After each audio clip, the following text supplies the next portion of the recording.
For instance, in music, there are certain kinds of line, of like a musical phrase that can happen that delights you when you hear it. And that delight is a delight that's heartfelt. And that fact of a heartfelt response can happen when words are working right.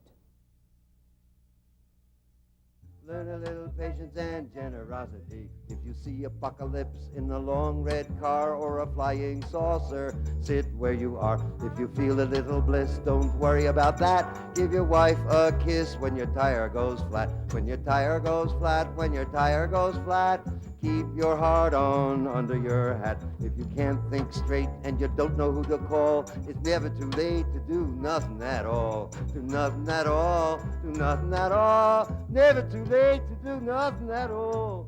Do the meditation. Do the meditation. Do the meditation. Do the meditation. Learn a little patience and generosity. Generosity. Generosity. Generosity. And generosity.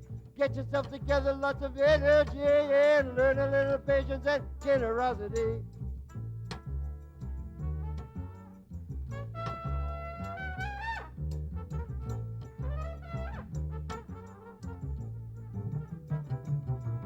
If you sit for an hour or a minute every day, you can tell the superpower to sit the same way. You can tell the superpower to watch and to wait and to stop and meditate, cause it's never too late.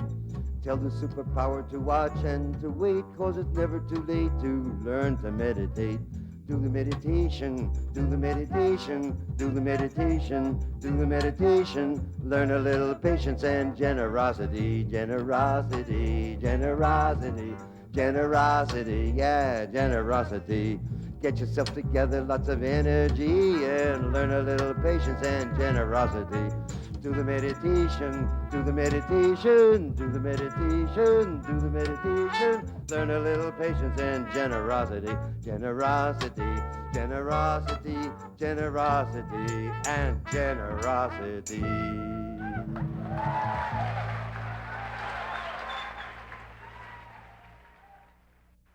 Jack Kerouac introduced the idea of total, frank, spontaneous mind as the medium of the art, as the instrument of the art, as the path of the art, as the ground of the art, as the fruition of the art, the mind itself, and the activity of the mind, measuring the external world.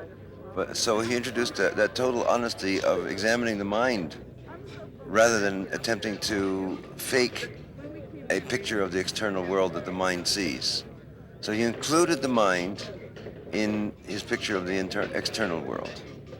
So he joined external world and internal world, and thus joined heaven and earth in America. Growing up in Paterson, New Jersey, Allen Ginsberg followed the scholarly example of his father, teacher and poet Louis Ginsberg, and was instructed in Marxist revolution by his mother Naomi. Went to Columbia University at 16, and was encouraged in his poetic growth by Jack Kerouac and William Burroughs.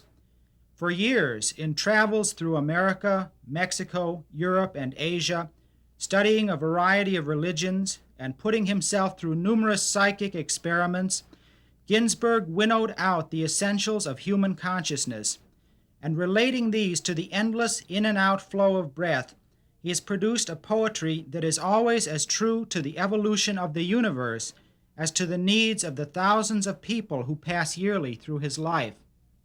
Appel asked me to write a poem on Kerouac as he painted. And so this was like a brief biography of Kerouac, improvised to go along with his painting. He was a blue-eyed baby by Merrimack River in Lowell, he said. He was a football athlete, dreamt girls in black lace panties, fell in spiritual love with Sebastian Sampras, who read Shelley. I weep for Adonais, they cried in red brick mill alleys, and young Sebastian died at Anzio Beachhead, World War II. In New York, he heard Bird Harlem Bop with his own ear and watched his father die, bitter urine bloating his belly. Thus wrote The Town and the City, and 13 books thereafter unpublished till in 1956 when This Shadow was cast in a camera. Surrealist poet Gregory Corso lent him this cross for the photo. Here you see the profound beauty of America in his dark, tragic eyes. He'd already scribed 1,000 dreams, 1,000 pages of Dharma, 1,000,000 words that sounded like 1,000,000 ears. His heart was tender. He'd already died and become recording angel. 10 years later, red-faced like his father, drunk, weeping beer, he wrote The Vanity of Kerouac. Lawrence Ferlinghetti, orphan, vagabond, seaman, bohemian poet of the streets, with a Ph.D. from the Sorbonne, student of Baudelaire and Thomas Wolfe and Charlie Chaplin, who came to San Francisco from the East, and there, through his City Lights bookstore and publishing company, gave teeth to the San Francisco literary renaissance by publishing Allen Ginsberg's Howl, and later many other works by Beat Generation writers regarded then as equally scandalous. During the 50s and 60s, Ferlinghetti brought the best of hip humor and social concern to old and young across America and Europe through his highly successful reading tours. His continuous publishing and performing activities have supported each successive generation of offbeat American literary genius. Look Homeward, Jack, 2 correspondences.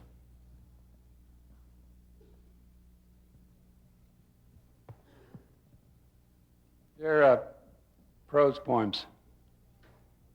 Number 1.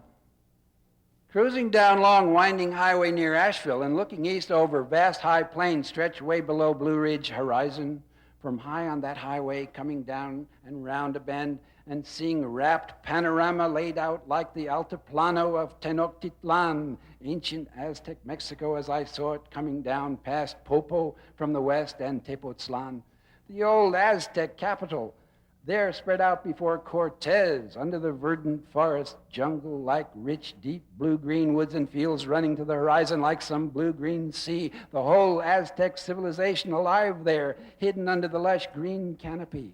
A Kerouac vision of the great Fellahin metropole. How it must have looked to a rider coming sudden upon it then from the far side of Popo.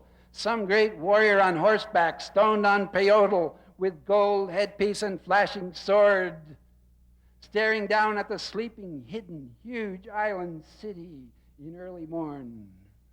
All gone now. Tenochtitlan buried under Mexico City blues in the American grain.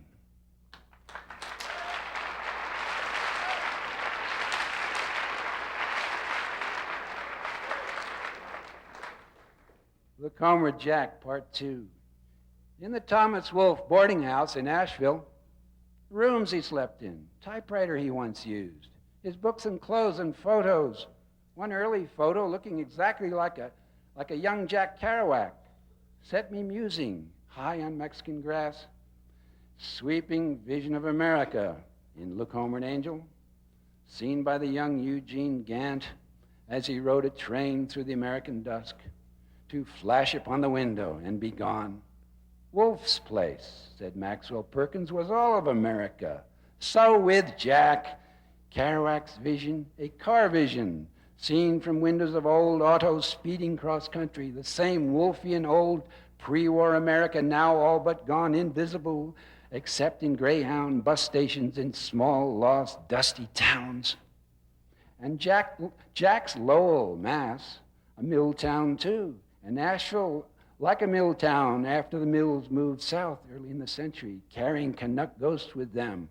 Wolfe and Jack drinking together now in eternity, omnivorous, insatiable consumers of life, which consumed both of them too early. Wolfe's stone angel akin to Jack's stone angels of the cross in Lowell graveyard, angels of mercy. Both never happy abroad, never happy expatriates. Wolfe drunk in Berlin, Jack stoned on a Mexican rooftop or staggering by the Seine. And which of them would know his brother? Look homeward, Jack. Jan Kerouac, novelist and poet, is the only child of Jack Kerouac. Born in Albany, New York, she traveled through Mexico, Tangier, and Europe in her famous dad's footsteps, inherited both his proclivity for the hobo's life and his delight in wordplay. In her own recently published novel, Baby Driver, She creates a spontaneous musical text that sings her soulful moods as well as describing exactly the details of her childhood. Here she reads a portion of her mother Joan's memoir of life with Jack, tentatively entitled Nobody's Wife. Date was set, and at the appointed hour during my break, I hurried to the new address to see how things were going and collect my key. I had closed the book on my life with Jack. I saw the moving truck from 2 blocks away and ran toward it, but as I approached, the sight on the sidewalk made me stop in my tracks. There sat Jack on his desk in his sheepskin slippers, his morning face squinting at me under disheveled hair. I asked him, "What's going on here?" "That's what I was about to ask you," he said. "Well, obviously I've moved out, but I hadn't intended to take you with me." "He says he's your husband," said the driver. "I told him he'd have to wait outside till you confirmed his story." "Then what?" I asked. "Then I'll give him the key. Husbands have rights, you know." "You mean I can't have my own apartment?" "Look, lady, I'm not a lawyer, but unless you have a court order, you can't keep your husband out of your home and vice versa." "Come on, let's get off the street before we draw a crowd," Jack said. "He's my husband," I admitted. "Okay," the driver said, "that'll be $10 more for the desk." I exclaimed, "$10? Don't complain. I moved your husband for free. Thanks a lot." I sighed at Jack and handed over the additional 10. The desk was carried upstairs. "I'm your husband, remember?" Jack glanced at me briefly, then looked away, his arms folded. "You can't walk out on me." I didn't know what to say. Couldn't understand why he'd come. He wasn't any happier with the marriage than I was. "You can give me that key now," he said to the driver when he came downstairs. "Sorry, lady," the driver said. "Next time, try moving to another state." He drove away, leaving us to our problems. "If you do go out, please lock up, Jack. I have to get back to work." "Don't worry about it," he said glumly. "My manuscript's in there." Well, let's see, from 1948 on, when there was what was called the Berkeley Renaissance, with Philip Lamantia and Jack Spicer and Duncan, through the wartime, or earlier in the wartime, there was like an anarchist group that was really interesting. Brother Antoninus, Thomas Parkinson, Rex Roth, the late Rex Roth, Philip Lamantia, the Surrealist Kid. He always was a anarchist, pacifist, anti-Stalinist, anti-authoritarian, literary, bohemian, Gnostic, anti-war circle. And that manifested itself in literature and painting, in bohemian parties, poetry readings. So there was already cultivated a San Francisco Renaissance with an audience rich, ready to hear anything new. So that when Creeley came to town, or me and Gregory or Jack came to town, or Gary Snyder or Philip Whalen arrived in San Francisco, there were a group of highly sensitized readers and writers that formed the community. And since it was outside of New York, it was like a big provincial community, but just as well educated as New York. So, because it was less busy, more open, so everybody had time to be hospitable and to listen. Howard Hart, traditional Catholic scholar out of Cincinnati, taking his Midwestern decency and work ethic to Columbia for an M.A., then a sudden plunge into the bohemian life in Greenwich Village, rooming with both Philip Lamantia and Jack Kerouac, and a career as a jazz drummer under the tutelage of mentors like Kenny Clarke and Elvin Jones.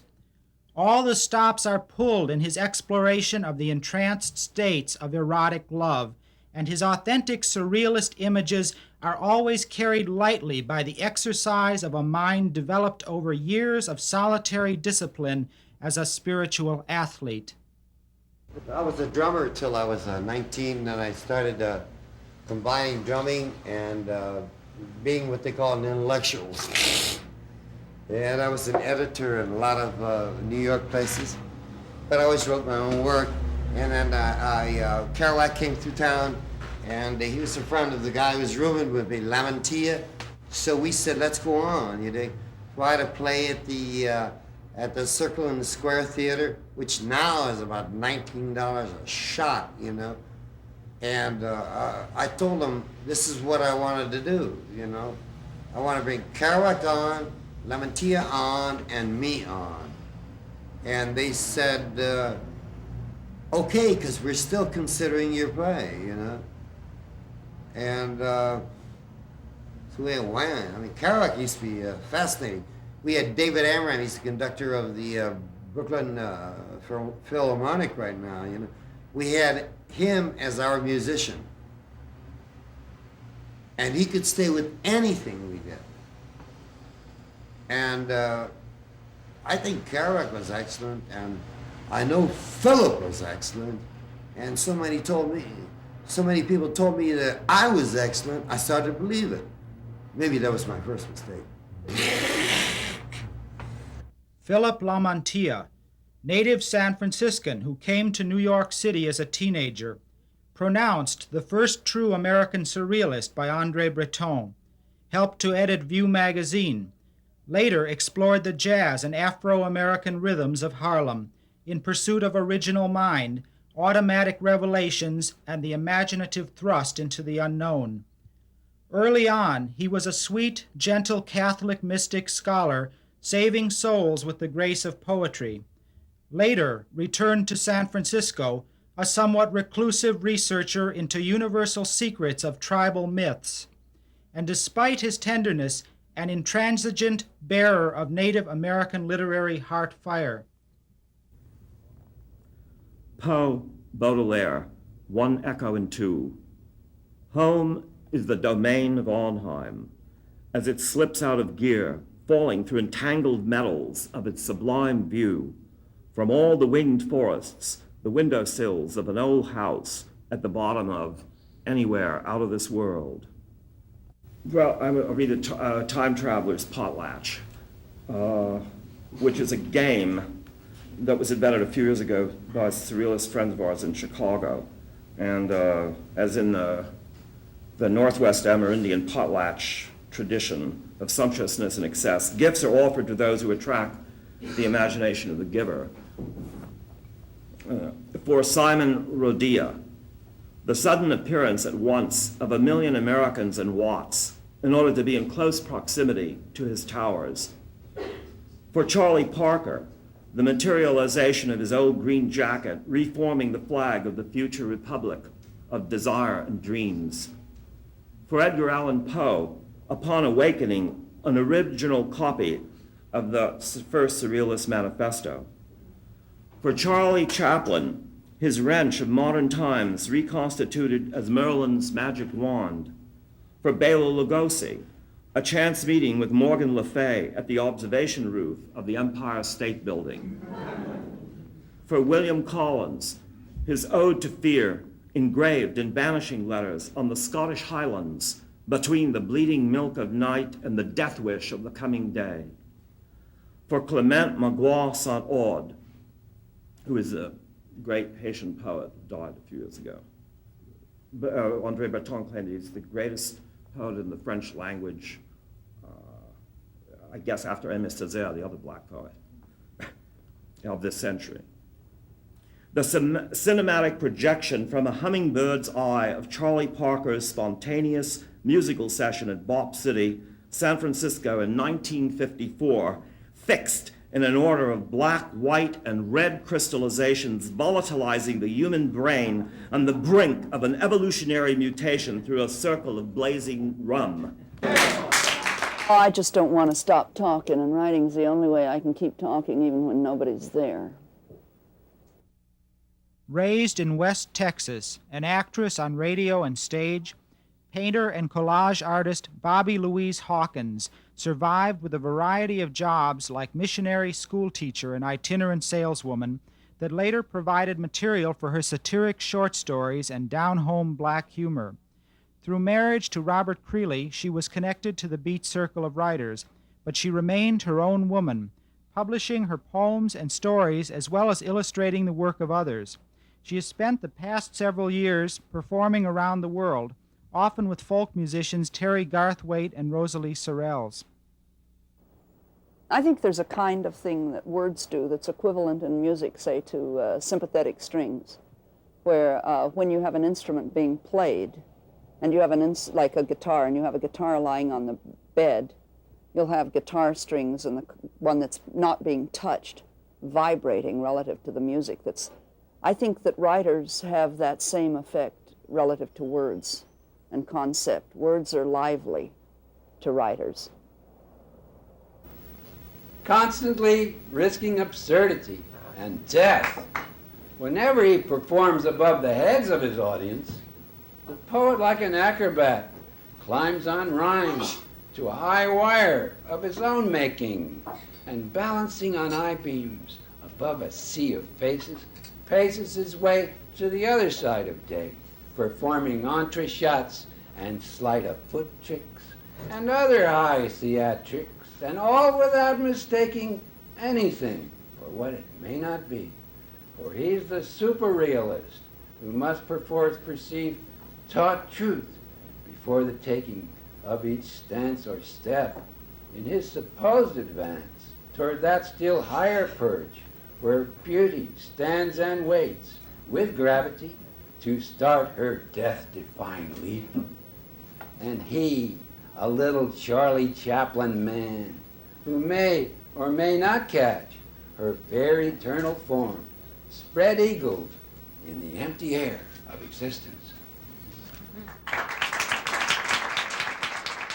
I want a smaller thing in mind, like a good dinner.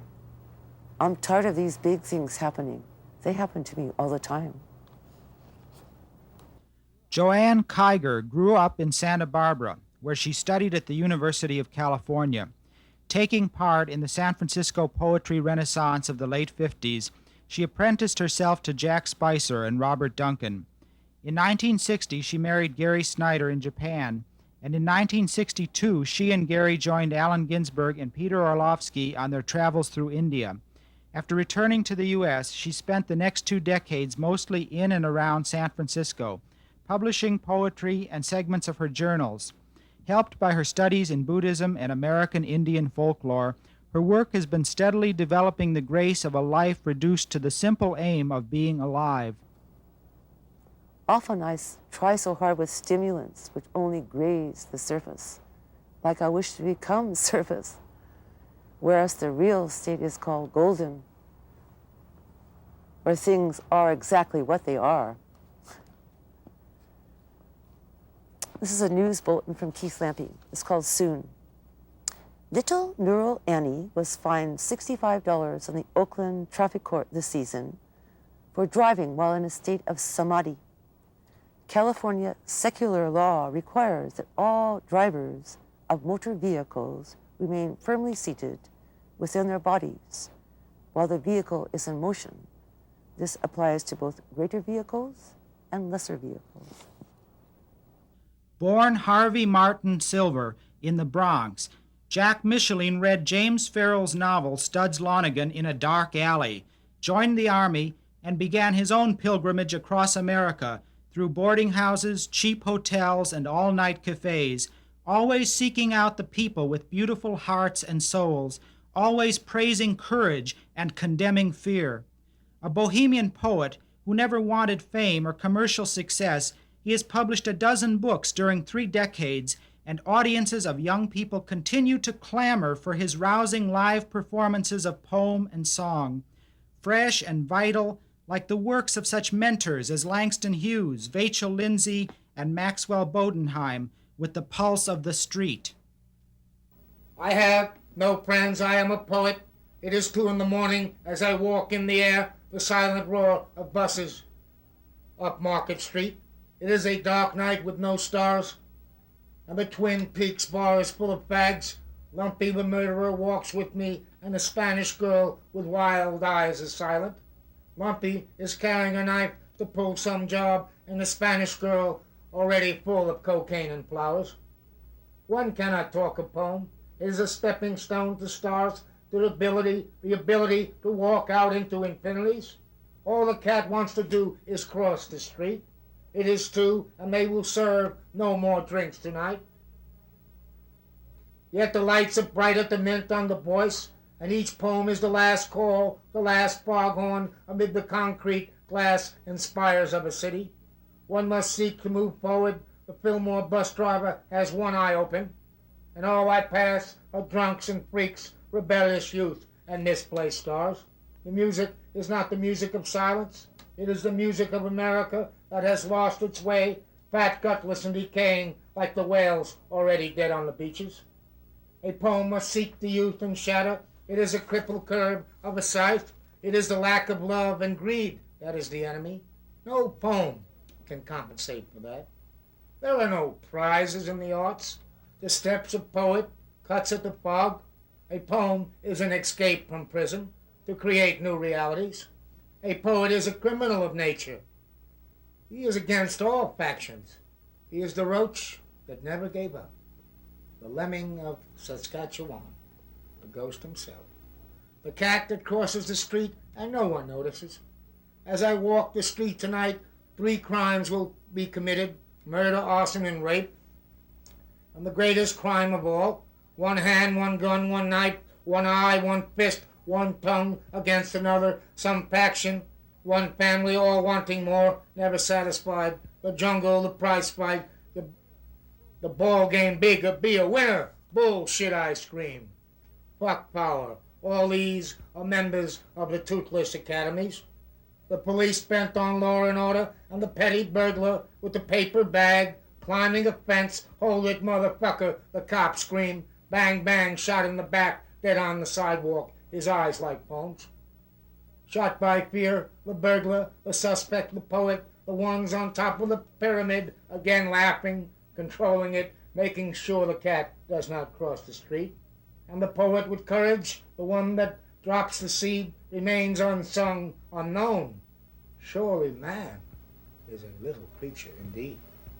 Then the 2 eyes of the burglar, the suspect, like real poems, dead in the night, address unknown, name who cares, he had no name, just 2 eyes like poems, dead on arrival. San Francisco, August 5th, 1975. Bob Kaufman's heritage, mixture of German, Jewish, and Martinique black voodoo, in a mind of the most scintillating wit, has enabled him to penetrate all the shams in the many straight and hip worlds he's passed through, from New York City to San Francisco, to all the ports he touched as a merchant marine sailor. A great follower of jazz, he's the one member of the Beat generation whose timing is always perfect, as he makes a life of drugs, jail, and sensory derangement into one of the softest and sweetest songs of our time. Somewhere a Buddha sits in silence and holds the poet and the world in separate hands and realizes he's born to die.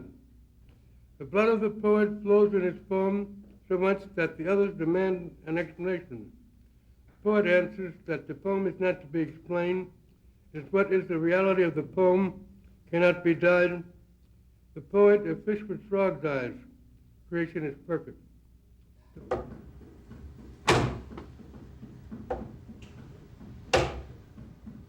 Déjà vu. I have seen you before. You cowered under a horse during a spot of the war at Samothrace.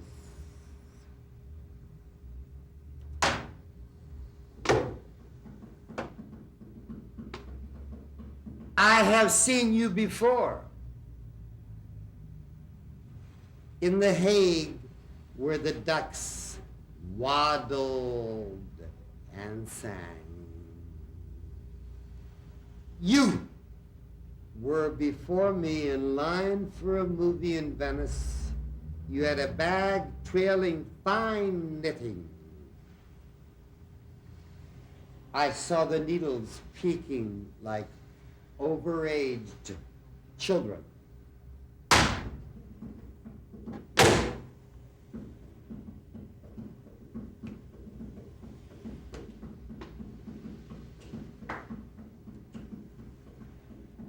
You and I, we know that Madrid is a dangerous place, but I watched you for an hour sitting under a grand clock in a momentous hotel lobby.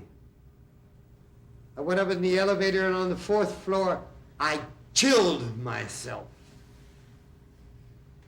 You see, we believe everything disappears with the music.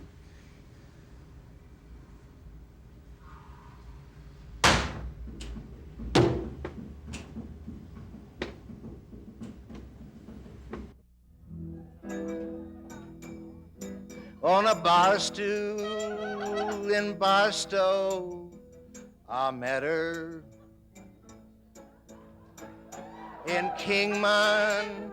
I quelled all her qualms.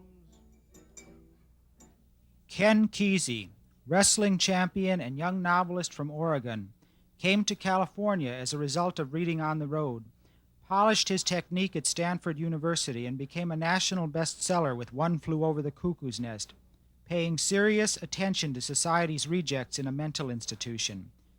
Later, using LSD and psychic exploration with his band of merry pranksters in La Honda, Kesey became the lightning rod for the bolts of revolutionary energy released in the countercultural movement of the 60s. At the same time, he chronicled homespun Oregon courage, virtue, and self-reliance in the novel Sometimes a Great Notion, which portrays a Native American heroism whose muscular power is as much in the heart as in the arms and back. In Phoenix, I fought to forget her, to the clapping of 29 palms. Oh, Molly, my Death Valley dolly, you're gone, by golly, you're gone. Where the scorpions hide and the sidewinders slide, my fierce little falcon has flown. Take one over there for a while. Zen can cause changes in the texture of your hair, removing you from the clutches of sexy barbers. Edgar Casey can locate your gallstones and other organs on the anarchistic rock piles of Sacramento.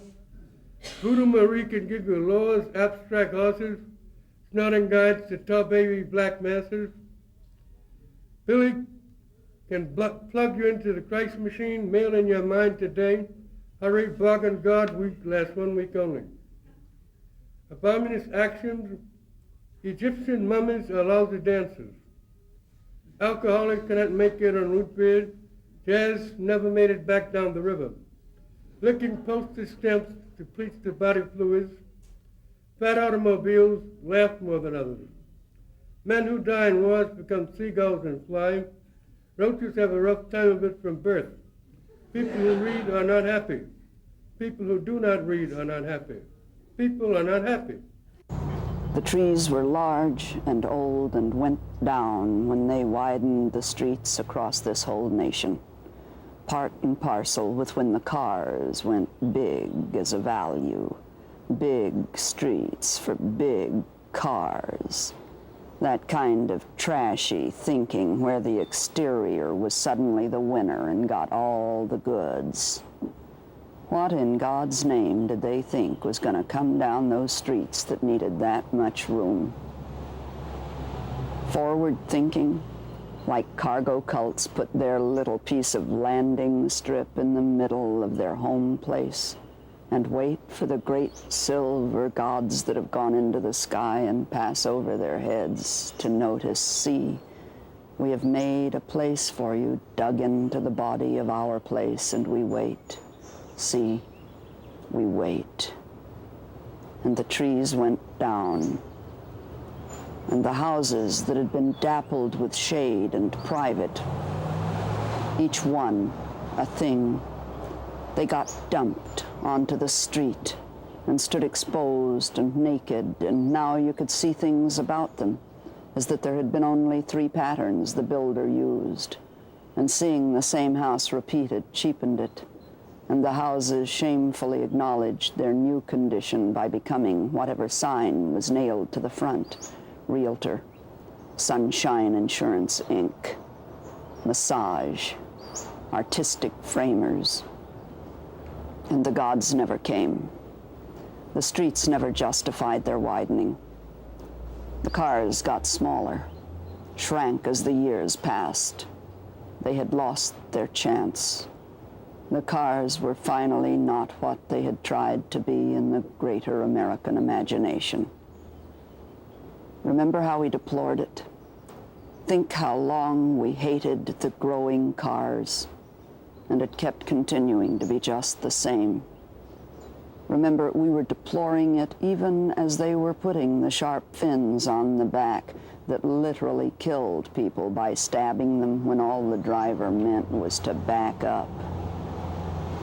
That could have been when the cars were fighting back, and they lost. And in the wake of that war, a lot of litter and ugliness. And we got left with all those streets. A New York City street kid, Gregory Corso was the youngest inmate at Dannemora State Prison, where an old man told him, "Don't serve time, son, let time serve you." And he began reading histories of ancient Greece and the great classics of French and English Romantic literature. His literary genius spun poetry between the poles of the ancient Babylonian epic of Gilgamesh and Shelley's reveries before the awesome forces of nature, with a lot of happy Italian conman razzmatazz besides, seeking out the goodies, as he terms them, from all the ages, to justify his own tender-hearted celebrations in the love-starved streets beneath the terrifying shadow of the atom bomb. Speaking of nuts, I know why people think I'm nuts. It's because of the way I talk, act, and look.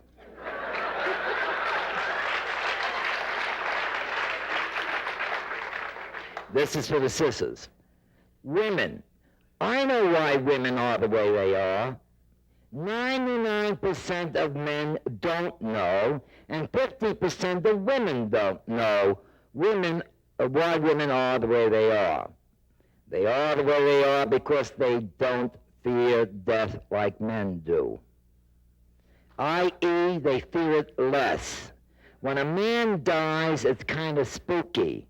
When a woman dies, it becomes nothing more than a funeral with arrangements to be made.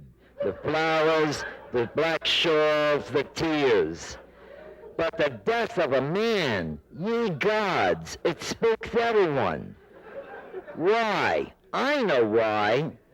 Because late at night on a lonely street, a woman walking behind a man is less scary than a man walking behind a woman.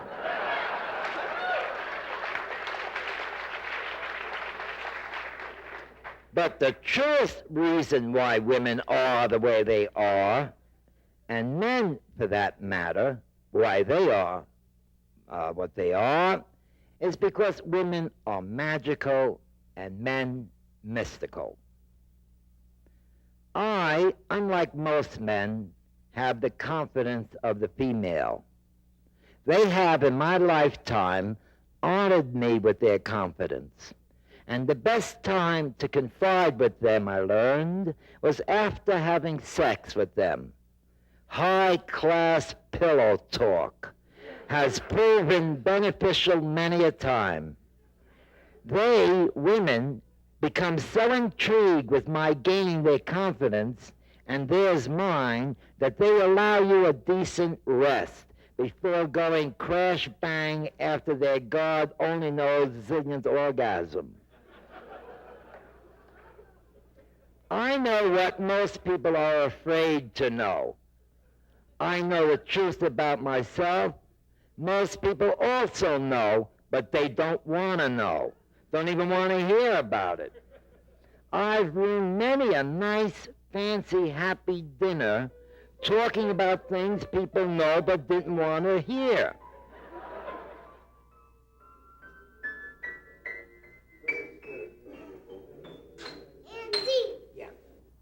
I'm facing an expanse of water. On the other side, low mountains rise, and Monkey Man is leading by the hand the earth. Earth spirit face comes out, and fly, fox, spirit, crazy, loose dragon over the range to maybe scare you, to love earth animals. It was a beautiful golden day Now a black split shape scuttles under the foot. So long, sayonara.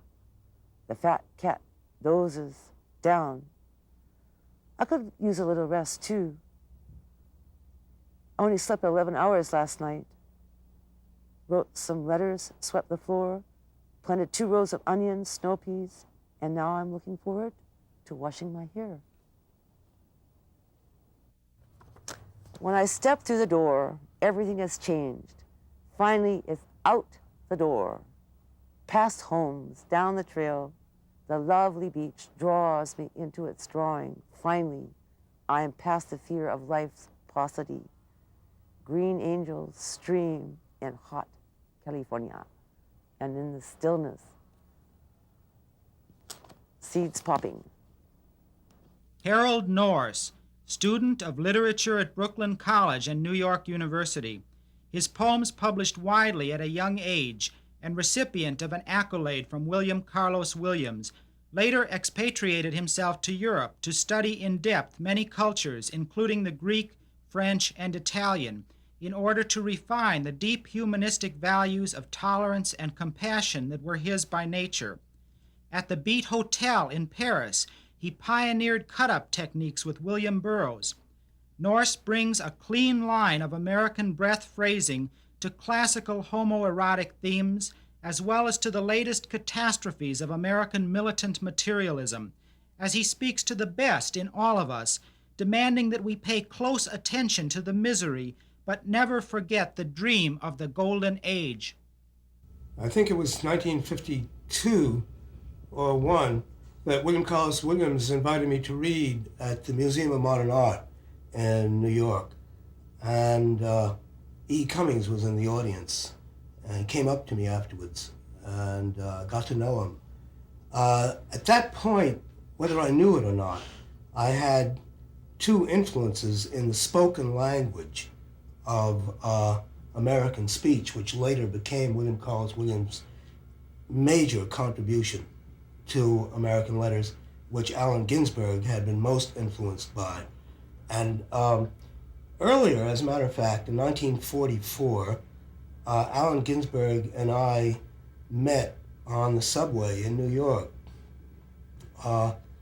It was about 4 in the morning, and I was going home to my room in the village, Greenwich Village, and I saw this young boy of about 18 with eyeglasses and a red bandana around his neck reciting poetry. There was nobody else in the whole train. And at the stops, I heard parts of what he was reciting, and it was French. Then I realized it was Rimbaud. The first thing I said to Allen Ginsberg was, "Rimbaud." And he said, "You're a poet." And at that point, we began talking about it. He ended up with me in my small room on Horatio Street, Greenwich Village, talking till 7 o'clock in the morning. He showed me his unpublished poems. He hadn't published any yet. And I had published a long poem in Poetry magazine called Key West, which is also my first book, The Undersea Mountain. Well, the influences really that became major to me, that really developed what you might say my mature style, was basically William Carlos Williams. What he told me was that I had to use the language that I grew up with on the streets of New York, and that was my natural gift. A public poetry. The fact is, the Russians are sissies, and the Chinese are big yellow sissies too. Americans, by their nature, sissies. That's why they ran away to the New World and beat up the Indians. Africans were too sissy to fight the Western blunderbuss, gave up, slavery, chains, whips. Take that hammer, hit it on the rock pile. Nicaraguans, Latin American sissies, afraid of giant sissy United States. So sissy the United States, they exploded nuclear bombs over the sissy Japs, who proved they were sissies by surrendering to American automobiles, pinstripe nylon suits, and milk McDonald's. I myself, a famous sissy, it takes one to know one. I know General Alexander Haig, the present Secretary of State, a prissy sissy. He used to scream at Nicaragua, freaked by death squads in El Salvador. That's why he gives all his nickels to the junta in Guatemala. Complains of the Russian sissies, always screaming Castro's a big bully. Reagan, the biggest sissy. Hollywood sissy. Bechtel Corporation sissy. Such a sissy, he gave $200 billion to the Pentagon bullies. He's scared they'll beat him up if you don't let the generals take all his money. And the American public is sissy, too. Scared if they don't give everything in their pockets to the Defense Department, those muscle men at the Pentagon and the tough guys at the CIA will beat up Congress and the Supreme Court and take over the whole Western Bloc. A native of the Lower East Side in New York, with brothers and sister in the madhouse, Peter Orlovsky went to San Francisco in the Army and there met his life's soulmate, Allen Ginsberg. Ever since, as world-traveling, performing bards, they have kept watch over each other's intellect and conscience, with Allen bringing to Peter his great acquisition of fact knowledge, and Peter offering his amazing intuitive understanding of human personality and his undaunted enthusiasm as a cheerleader of human potential. Write it down, Allen said. 1961 bus ride from Damascus to East Jerusalem for 1 month visit. What lucky joy thinking back on it. Got rooftop room in Arab hotel across from Damascus Gate, fortress entrance into old stone-walled city. Arab hotel desk keeper started to get more excited in mid-conversation about my question to him. Why are you so angry to the Jews? It's not good for you or for them. Anger only gets in the way of solving problems between Arabs and Jews. Then he said Arabs will always hate the Jews because when he was a boy, his father owned a coffee shop in Palestine. And one day Jews or Israelis came with submachine guns and told him, come out from inside and start walking down the road. And said they'd be killed right now in front coffee shop if they didn't walk right now.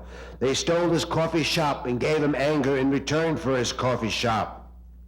How many young tender travelers has he told this Jewish robbery to? How many fellow Mohammedan Arabis did he have to cream his anger to? Met young Palestine poet who translated hotel keeper's anger and took me to his family refugee tin roof city.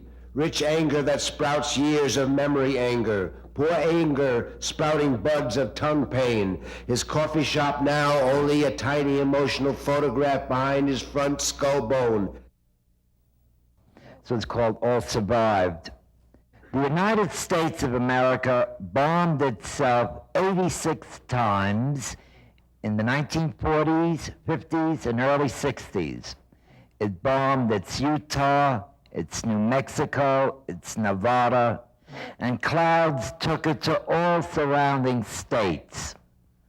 All survived until 2 decades later when the dead finally died. Oh, the dead store up the corridors of airports. Here's the dead that rule this world. Here's the dead, it's the dead, it's the goddamn dead. Here's the dead that rule this world. It's the guys writing poems in the streets of this world. It's the guys writing poems for us all. It's the sound that comes from deep in the heart. It's the sound of jumping out from the air. It's the dead, it's the dead, it's the goddamn dead. It's the dead that rule this world. Don't let it get you down. Don't let the fear bring you down. The Roxanne. All men are born to be free. Oh, the dead store up the corridors of airports. It's the dead that rule this world. It's the dead. It's the dead. It's the damn dead. It's the dead that rule this world. Yeah. In the waning days of 1968, for some reason never very specific and now nearly obscured by time, the Grateful Dead made arrangements with the Beatles to send over to London a sampling of psychedeloids, a kind of cultural lend-lease, heads across the water and all that. There were 13 of us in all, hippies, hoopies, harpies, Hells Angels and their hogs, a few serious managers with lots of plots and proposals, and one prankster without plan one. I was happy to be getting out of the U.S. Electric Kool-Aid acid test had just come out, and I felt the hot beam of the spotlight on me at home. It burned like a big eye.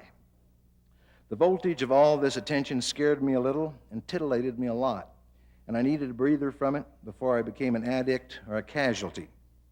Now stand in this spotlight. Now feel this eye pass across you. You never forget it. You're suddenly changed. You're lifted.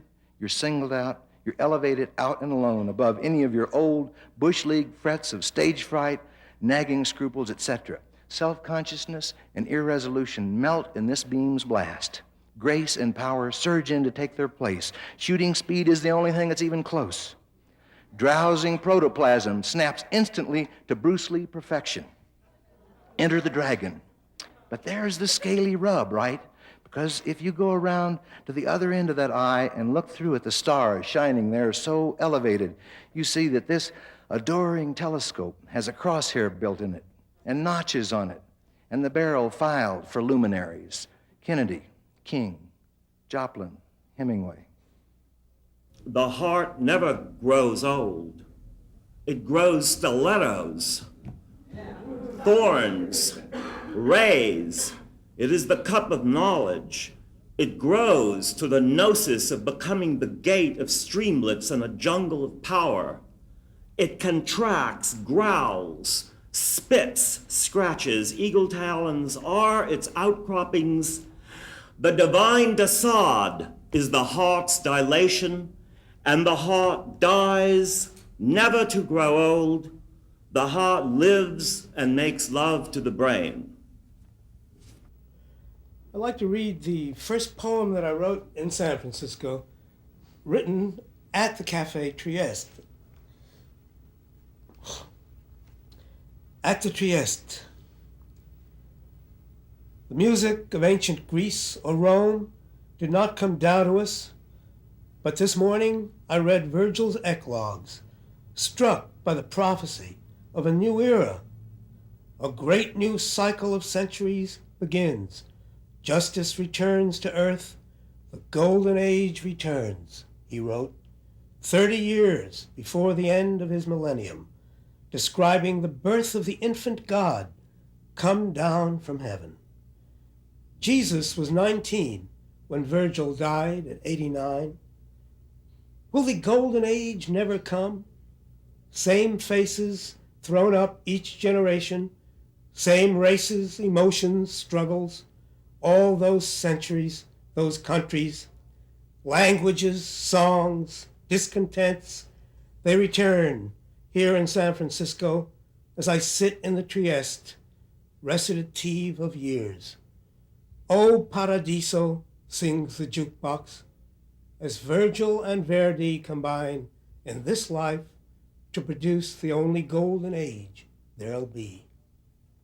I've pissed off a lot of people in my time. The good doctor let us know. But you never disappointed them. I told him, you never promised world peace or universal love, did you? He admitted that he had not. We all admitted that it had been quite a while since any of us had spoken of such Pollyanna pie in the sky. And I know we all suspicioned silently as we sipped our thoughtful drinks that maybe it was time to get involved, to speak out again, crosshairs or no. Else how were we going to be able to look that little bespectacled Lilliputian in the eye again when the Revolutionary Road is called up yonder? Thank you. The group of writers that are now called beat writers, I think their greatest gift was friendship. We all liked each other. Burroughs was always very tender-hearted toward me, and shy and tender-hearted to Jack. And Jack was always very sensitive to Burroughs' intelligence. And everybody dug each other and mythologized each other instantly in whatever mythologies we could invent out of Dostoevsky or Thomas Mann or our own idea. For the world is a beautiful place to be born into. If you don't mind happiness not always being so very much fun. If you don't mind a touch of hell now and then, just when everything is fine, because even in heaven, they don't sing all the time. The world is a beautiful place to be born into, if you don't mind some people dying all the time, or maybe only starving some of the time, which isn't half so bad if it isn't you. Oh, the world is a beautiful place to be born into, if you don't much mind a few dead minds in the higher places. Or a bomb or two now and then in your upturned faces, or such other improprieties as our name brand society is prey to, with its men of distinction and its men of extinction, and its priests and other patrolmen, and its various segregations and congressional investigations and other constipations that our fool flesh is heir to.